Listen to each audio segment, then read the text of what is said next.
السلام عليكم احبابي، كيفكم؟ شو اخباركم؟ اتمنى يا رب تكونوا كلكم بصحة جيدة، والله يعطيكم الصحة والرزق واي شيء تتمنوه في هالعشر الاواخر من رمضان يا رب. اليوم كانت عندي عزومة في البيت وحبيت اشارك معاكم هذا اليوم. هني طبعا قبل العزومة قبل بيوم لازم يكون البيت نظيف ومجهزين الطاولة، وجهزتها على هالطريقة مثل ما تشوفوا. وبعدين بجهز معاكم اول شيء ادخل المطبخ احضر. اذا بسوي كيك او حلويات او شيء لازم اول شيء من الصباح هني تشيز كيك البقلاوة بالفستق، ما اقول لكم كيف تجي روعة. من علمك؟ هني خليت لكم طبعا تسمعوا كيف القرمشة. هاد القرمشة ترى والله العظيم من الصباح مسويتها للين العشاء عاد كلينا هذا الحلو. المهم هني خديت اي بسكويت عندكم، كوبين تقريبا، كوبين. انا صراحة ما سويت بالوزن فبخبركم اللي سويته. كوبين تقريبا مال البسكوت، اي بسكوت عندكم. الناس المغرب استخدموا هيرنيس. اي بسكوت، المهم ما يكون بسكوت فيه شوكولاته او شيء. مهني هذا البسكوت مال تشيز كيك طبعا. ضفت عليه 100 جرام مال زبده تقريبا. عندي الزبده خذيت منها ملعقتين كبار، ميجاني بعدها ناشف شوي فزدته زبده. زيدوه زبده لحد ما شوية يستوي متماسك. هني طبعا المول ضروري ومؤكد في تشيز كيك يكون المول مال الكيك، القالب مال الكيك يكون ينفتح من الأجانب والقاعدة اللي تحت تكون تطلع، ضروري ومؤكد. اوكي، عشان ما تخترب معاكم الكيك. هني بعد ما يعني سويته، ما خليت جهة طالعة وجهة نازلة، واضغط عليه بالكوب. اضغطوا عليه بأي شيء عندكم يكون مسطح. بالنسبة للطبقة مال تشيز كيك، هني بحتاج روب او زبادي. المغرب استخدموا دانون مسوس، جوج دانونات، لان هذا زبادي كبير. اوكي، دانون مسوس. هني انا استخدمت في ريليفي هذا الجبن، استخدمت نص هذا الكمية اللي عندي، ما يقارب 8 معالق مال جبن. حتى كيري او مربعات يستوي، بس كيري نفس الشيء يجي يعطي طعم حلو، فاستخدموه 8 مربعات مال جبن كيري اذا ما عندكم فيلادلفيا. وبعدين بضيف عليه بشر ليمون، ليمونة بشرة بس هذيك الجهة الصفراء، البيضة ما تسويها شوية تمرر. وهني عندي هذا مع القشطة، وزنه 170 تقريبا جرام. قشطة، أتوقع القشطة موجودة في المغرب صراحة. المهم بضيف قشطة. وهني بضيف حليب باودر. بضيف هو كوبين، هني أنا كبة بس كوب واحد. هذا حليب باودر اللي هو نيدو أو لأي حليب باودر. أنا عندي أتوقع أبو قوس. فتشوفوا معي هني بملي هذا الزلايف يقاربون كاس من العنبة. كيف شفتوا ضفت جوج، وضفت كاس واحد مع السكر وفانيلا، فانيلا سائلة صافي. كل شيء تيكون ناشف، يعني ما كنزيدو لا ما كنضيفوش الحليب اللي تيكون جاري، غير الباودر. وشوفوا غيولي الخليط كريمي، خاصو يتطحن مزيان حتى يرجع كريمي. هانتوما غتشوفوا رجع كريمي. ما تديوش على الربشه اللي هناك في المطبخ، عارفين يوم العزومه كل شيء تيكون مرون. المهم هني من الفوق قديته. هني انا ترى ما هي ما محروقه، بس قات بنيه. نسيتها شويه في الفرن. انتو خلوها بس كده كتستوي رايحه على صفار، تشيلوها الفرن. انا خليتها شويه فات لها الفرن. مثل ما قلت لكم، المول لازم تغلفوه بورق الزبده ضروري. اذا ما غلفتوه بورق الزبده بيخترب بيلزق. تغلفوه من الاجانب ومن تحت. هني اوراق الفيلو. اوكي، اوراق الفيلو، او لا استخدموا اوراق البقلاوه، او لا الناس المغرب ورق البسطيله. المهم خاصهم يكونوا شويش ناشفين، ما تكونش دهنيه باش تجي في هذيك القرمشه. هاد اوراق الفيلو بالناس اللي هنا في سلطنه عمان. طبعا اوراق الفيلو تنباع في كالفور، في كالفور وحده، ما حصلتها يعني في اللولو ماشي، في سوبرات ماركت تانيين ماشي. اللولو هو الكالفور، سوري، كالفور هو اللي فيه. هني بوزعهم، لكن بخلي 2 مع بعض، يعني 2 متلزقين مع بعض، مقطعتهم على القالب. وبدهنهم، دهنوا الطاوة مالتكم بالزبدة، زبدة طبعا مذابة. وتدهنوا حتى الاوراق، لكن يكونوا الاوراق اثنين مع بعض، ولا تحطوهم مثلي كده لانهم لزقوا لي. من الاحسن اذا عندكم لاطه صغيره مثلي سووا بس بثلاثه، لا تسووا 6. هني عندي زبدة الفستق، أكد عليها زبدة الفستق مش كريمة الفستق، أوكي زبدة الفستق. هذه لقيتها زبدة الفستق في نيستو، أوكي نيستو مع المعبيرة.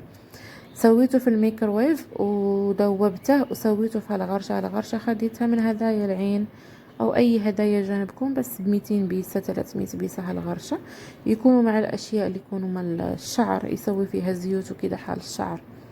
المهم سويتها، وهني ضفت فوق التشيز كيك وضفت فستق مطحون، وهني عندي التوت الاحمر، وبملي هذاك الفراغ بنفس الشيء بالزبدة الفستق، وببقى تو اضيف لهذاك الورق مع الفيلو او الورق البسطيلة او اي ورقة عندكم كده كأنكم تخالفوا. انا تقريبا شلت لي شي 13 ورقة.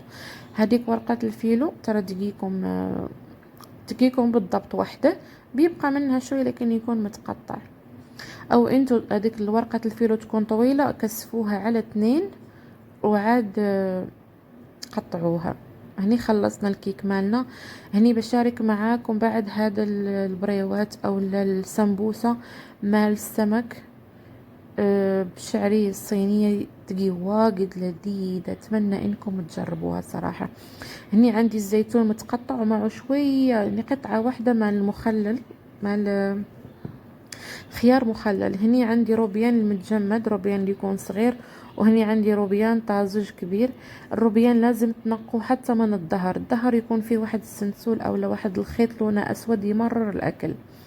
اني اراويكم كيف نقيته، وبعدين قطعتها قطع صغيرة، بس خليت هدول التنتين عشان اراويكم. هني عندي فيلي السمك او هبرة السمك، نفس الشيء تنباع طازجة وتنباع متجمدة، يعني سمك ما فيه لا شوك ولا عظام ولا اي شيء. هني عندي خليط القزبر والبقدونس. هني عندي 4 أو 5 حبات من الفطر شامبينيو اللي نقيته طبعا، شلوله هذاك العود ماله. وهني عندي الشعرية الصينية اللي تكون بيضاء مرقدة في المي مدة نص ساعة. وعندي هني فلفل، واحدة خضرة وواحدة اورنج. اذا عندكم الحمراء فافضل، سووا نص من الاخضر ونص من الاحمر. انا كان متوفر عندي بس هدول، ما بسويها كلها لانها بتجي واجد، سويت مثل كذا يعني نصها فقط. ونص الفلفل الاخضر نفس الشيء. بالنسبة للكيك طبعا سويته نفس اليوم نفس العزومة. بالنسبة لهالاشياء اللي تشوفوها تو المملحات بريوة وسمبوسة والاشياء التانية سويتهم قبل، مثلا يعني اسويهم يوم اكون جالسة اطبخ، اسوي بكمية كتيرة واسوي في الفريزر، ونفطر منهم ديك اليوم ونخلي منهم اخزنهم حال العزومة، فهمتوني؟ عشان ما يجيني اشياء ثقيلة. المهم سويت زيت زيتون مع الطبخ، وسويت عندي هذيك صلصة السمك اختيارية، وعندي هذه اللي كبيتها وصلصة المشروم صلصة الفطر، صراحة تعطي لها التزوينة، لكن هذا الشيء كله ما مهم، ممكن تكتفيوا بس بزيت الزيتون. واذا عندكم صويا صوص نفس الشيء ضيفوها. هنا ضفت الملح طبعا، الفلفل الاسود والبابريكا، وبضيف حتى الكمون. وهني عندي خليط ما بين الزنجبيل والثوم. انا ما يعجبنيش لذة الثوم، انا السمك ما يعجبني تغير طعمته اذا سوينا هني نسيت عصير الليمون. اذا سوينا شو اسمه الثوم بكثرة في السمك يتغير طعم السمك، فاحسن شي السمك ينكل كذاك. المهم هني من هذه الحشو او الاقامة اللي بتكون حال السمك طحنتها واستوت كذاك. هني بطحن نفس الشيء المشروم.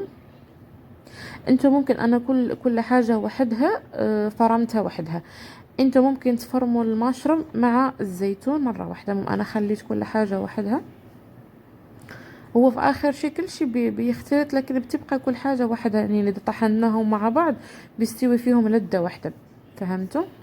المهم طحنت المشروم وبطحنته والزيتون،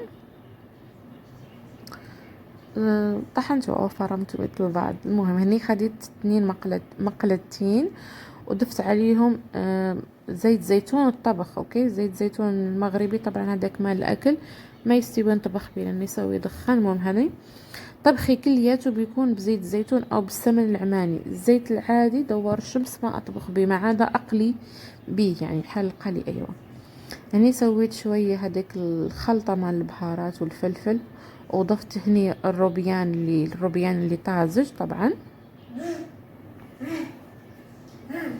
جيتي الفوضى.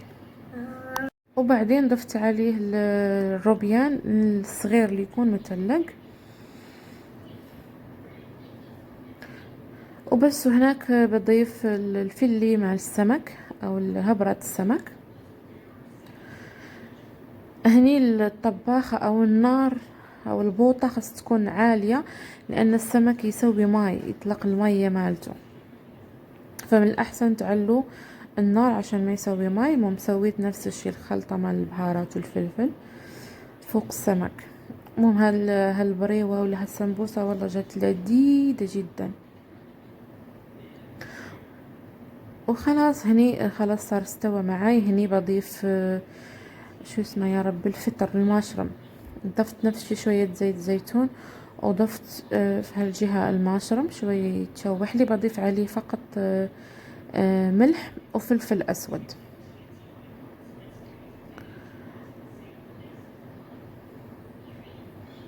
مهم ضروري من من التخليط. المهم مثل ما قلت لكم، يوم تكون عندكم عزومة لازم تجهزوا قبل بيوم، على الأقل قبل بيوم يكون عندكم البيت نظيف، مجهزين الطاولة، مجهزين المواعين اللي باغيين تقدموا فيهم الأكل، تكونوا مخططين وعارفين ايش تسويوا في الطبق الرئيسي.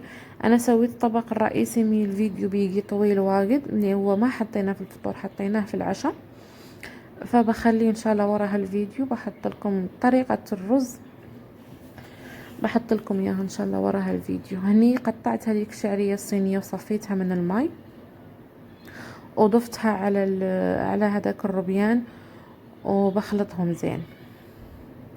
هني هذا هريسة فلفل حار مهروس، اللي يريد يضيفه يضيفه. هني بضيف الزيتون،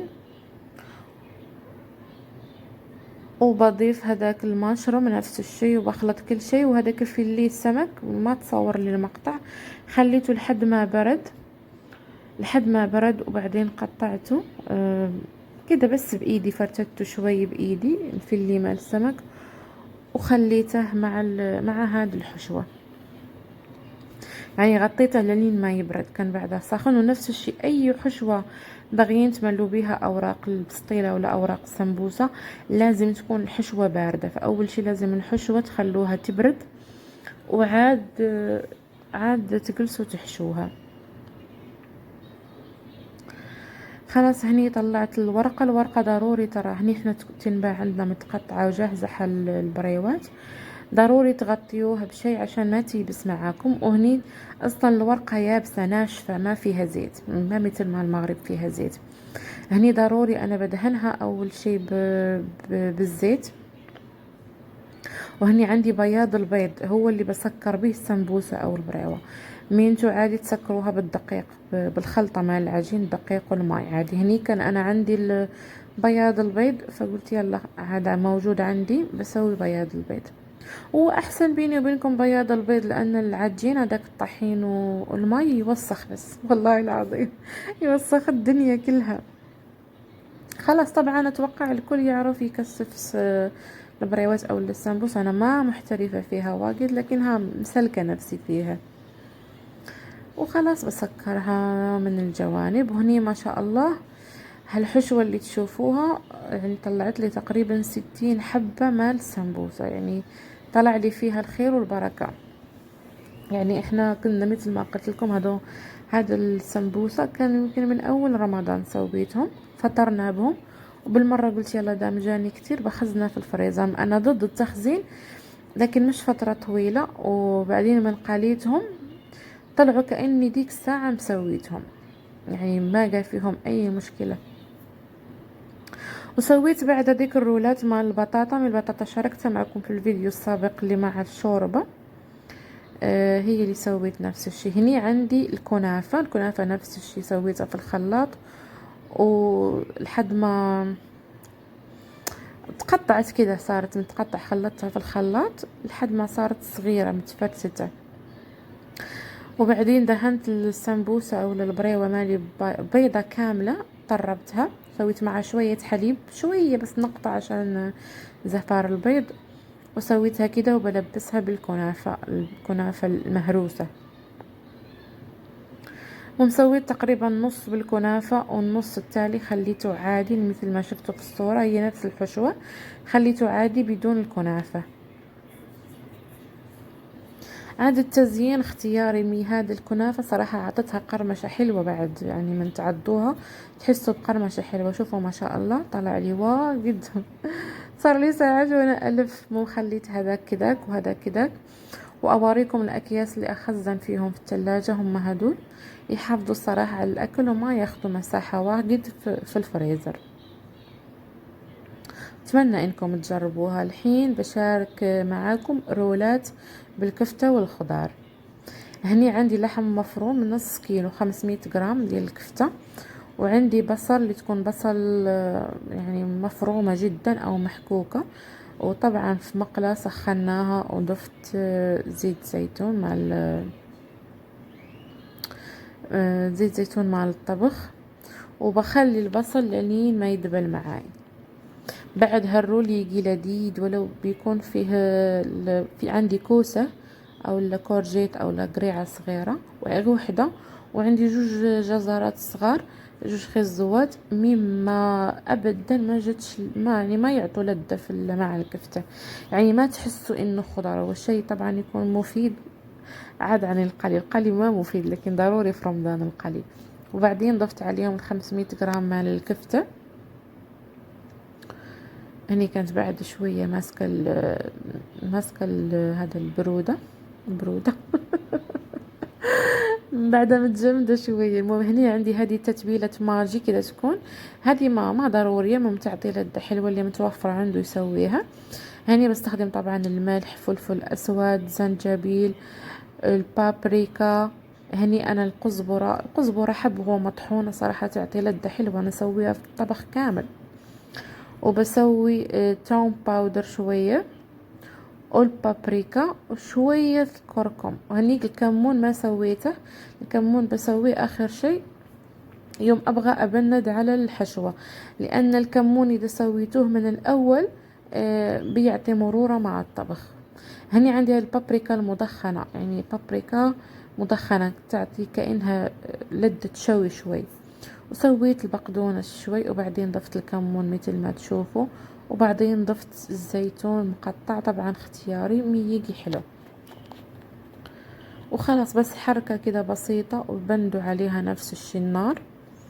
انا بضيف هني جبن مبشور، ذكرته اخر شيء، وبضيف جبن مبشور. وخلص نفس الشي خليت الحشوة لين ما تبرد. هني هذه اقول لكم فيها 20 قطعة، فبشوف هذا الرول او السيكر كم حبة بيعطيني. المهم هني الورقة شوية عذبتني انها ناشفة واجد، نفس الشي بدهنها بزيت، وضروري انكم تغطيوها عشان ما تيبس معاكم.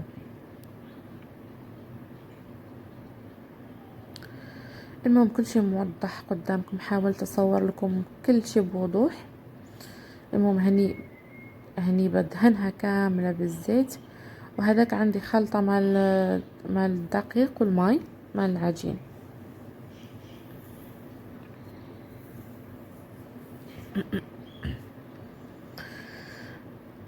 المهم هني تو بسكت.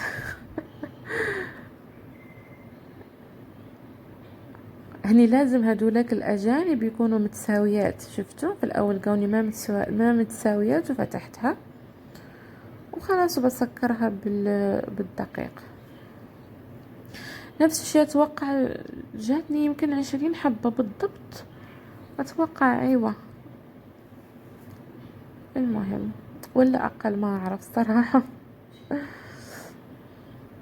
هما يعني ترى هذا الاوراق السمبوسة هذه الاكبر شيء، مش ما سويت الصغيرة، سويت اكبر شي يعني جات كبيرة شوي، على اساس كنت باغا من تنقلي اقسمها في النص، بس ما قسمتها خليتها كذاك. قد نفس الشي حلوة. بالنسبة للتزيين ممكن نفس الشي هذا الرول تسويه في الشابلوغ، يعني في داك الخبز المطحون او في الكنافة مطحونة، ممكن اي شيء. انا خليته عادي جدا، ما زينته باي شيء. المهم هذه هي الكمية اللي طلعت لي منها. اليوم بنمر لبسطيلة الدجاج باللوز، بسطيلة على طريقتي سهلة وسريعة. هني عندي 2 دجاجات من وزن 1000 جرام، كل وحدة فيها 1000 أيوة. عندي قرفة عود، قرفة واحد. عندي ربطة بقدونس، وعندي هذيك خلطة ما بين بقدونس وجلجلان أو بقدونس وقزبر.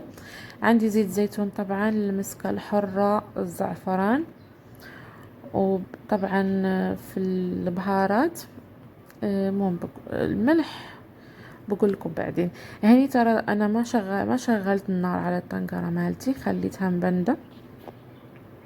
فسويت الدجاج اول شي قبل الزيت عشان البهارات تدخل في الدجاج. اذا سويتوا الزيت من الاول البهارات الدجاج ما يتشرب البهارات. المهم اذا عندكم وقت سويه قبل. سويت زنجبيل، سويت فلفل اسود. شوفوا كمية واجد اسوي، لان بس الملعقة عندي تشوفوها صغيرة جدا. وشوية قرفة، راس معلقة من القرفة، الكركم، والمستكة او المسكة الحرة، والملح طبعا. المستكة بضيفها بعدين. المهم هني اخلطه زين عشان يتبل معاي، تدخله العطرية. وتو شغلت عليه النار، وبضيف زيت الزيتون طبعا. وهني تو بضيف المستكة او المسكة الحرة، كتعطي لي التزوينة في البسطيلة.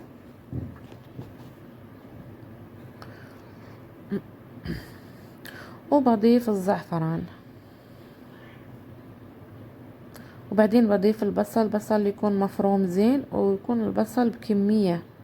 يعني هنا انا تقريبا عندي 3 حبات مع البصل مفرومين، وضفت هداك البقدونس اللي قلنا اللي مختلط. المهم هني هذا البصل هو اللي بيسوي الماي ملون، فلازم هذا الدجاج ينطهي على نار خفيفة، اوكي، عشان ما يحترق. وتعرفوا البصل يسوي بوحده ماي ترى. المهم انا حسيت بالدجاج بعده وبدت تنشف لي، فزيت نص كاس ماء الماي فقط، ما زيت غيره، نص كاس ماء الماي اللي يكون ساخن. خلص اخر شي ضفت القرفة والربطة مع البقدونس، وخليته ينطهي على مهله. يعني خديت شبك او مشخل، اظن تقولوا له مشخل بالعماني. وبصفي الدجاج، بحط الدجاج هناك عشان ديك المرق ينزل لي، لاني بحتاجه هديك المرق. هني المرق اللي بقى زيتها شوية ملح، طبعا دقته هني كان ورا المغرب بسويها. دقته زيتها شوية ملح، شوية زيت زيتون، وزيتها شوية قرفة، وممكن تزيدوا حتى شوية الماستيكا. هني الدجاج لازم تشلوه من العظم الجلد، اي شيء زايد هذاك العصب ضروري تشلوه، تخلوا بس الدجاج صافي. مو تفتفتوه كده كامل وتخلوا، عشان هذاك المرق اللي قطر تحت بنحتاجه. هني باخذ البيض. بالنسبة للدجاجتين انا بسوي تقريبا بس بيضتين او 3، ما اتذكر صراحة، ممكن بيضتين فقط اللي سويت، لاني البسطيلة ما يعجبني فيها لذة البيض بكثرة. مثلا اذا دقيقتين الناس يسووا مع الدقيقتين 8 بيضات، كل دقيقة ب4 بيضات. انا لا، ما سويت بس بيضتين. هني خليت هداك المرق لحد ما ينشف منه الماء، يبقى لي بس هذيك الدغميرة او بس ديك البصل يبقى، وبعدين بضيف عليه البيض مرة واحدة، واخلط، ما اتوقف من الخليط ونار عالية عشان ما يحترق معاكم البيض. وتستمروا بالخليط لحد ما يستوي معاكم كده، يعني ينشف كليا ما يبقى فيه شيء. المهم هنا سخنت زيت. اول شيء اللوز سويته ليلة قبل، لازم تغلوه في الماء مدة نص ساعة او ربع ساعة، وتخلوه لحد وتفسخوه من القشر وتخلوه ليلة كاملة لحد ما ينشف من الماء. تفرشوه على خلقة وعلى كلينكس. هنيك انا الدجاج خلطته مع هذيك الدغميرة او هذاك البيض خلطته معاه. في العادة لا، الناس يسووا 3 طبقات، طبقة مال اللوز، طبقة مال الدجاج، وعاد طبقة مال هذاك البيض. انا لا، ما يعجبني البيض وحده فخلطته مع الدجاج، فإلكم الاختيار. هني اللوز تضيفوه على الزيت، ما يكون ساخن واجد، يكون دافي، ما يريد زيت ساخن. ومن يبتدي خلاص يسخن تبقوا تحركوا وتخوزوا اللوز عشان اللوز بسرعة يحترق. ضفت عليه، سويته في الطحان، ضفت عليه ملعقة قرفة وبضيف عليه السكر. انا عندي 500 جرام اللوز، ضفت 250 جرام مع السكر. سكر مع الحلويات او سكر ثقيل، سكر ناعم. هني لاني ما كان عندي دهن واجد نزل لي من داك الدقيق، فذوبت زبدة لحد ما استوت مثل النوازيت، صار لونها بني، يعني راح منها الماء اللي يكون في الزبدة. وضفته، هو هذا اللي استخدمه، وضفته مع هذيك المرق اللي بقالي، مش مرق، الزيت اللي نزل لي من الدجاج. اوكي، هني شفت شوية عندي اللوز ناشف، فنفس الشيء اسقيه بهذيك الزبدة وهذاك الزيت مال الدجاج. المهم هني سويت الطبقة الاولى لوز، وبعدين الطبقة الثانية اللي هي الدجاج اللي مع البيض، وبضغط زين عليهم عشان ياخدوا لي الحجم مالهم. والورقة لازم تسوي دبل، يعني بطلعها. هني عذبتني شوية الزلافة لانها غارقة، ماشي مشكل. وسويت لفيتها لفة تانية بالورقة. وهني سكروها، افضل شي سكروها ببياض البيض، والزايد هذا اللي يبقى من فوق يوم تكسفوها قصوه بالمقص وسكروها ببياض البيض، وتكون جاهزة معاكم البسطيلة. ومثل ما شفتوا في التزيين زينتها، سويت لها فوقها وهي سخنة، طلعتها من الفرن، زينتها بشوية سويت عليها عسل، وبعدين ضفت عليها يا ربي اللوز الشرائح، وبعدين ضفت عليها شوية سكر وزينتها بالورد. المهم البسطيلة يوم تخزنوها في الثلاجة لازم البسطيلة سيدة من الفريزر للفرن الساخن بدرجة 200 أو 180 درجة. ما لازم تخلوها لحد ما يخوز منها التلج، لازم تدخلوها وهي متجمدة. وبالنسبة حتى السمبوسة أو الرولات لازم من الفريزر سيدة للمقلاة ساخنة. إذا خليتيهم لحد ما خاز منهم التلج أو راح منهم التلج خلاص بيختربوا. اوكي، هني بيكون طبق الرئيسي في الفطور ريش، سويت ريش، فهذا طبعا نفس اليوم. الريش اتبلهم بالتتبيله دي صراحه حلوه، ملح، فلفل اسود، كمون، بابريكا، فقط مع ماي، واخلطهم زين واخليهم جنب. يعني هذا الصباح سويته عشان يعطي لذة حلوة، وقال صراحة حلو. بالماي تسويه، ما تسويه ابدا زيت ما يخلي البهارات تدخل في اللحم.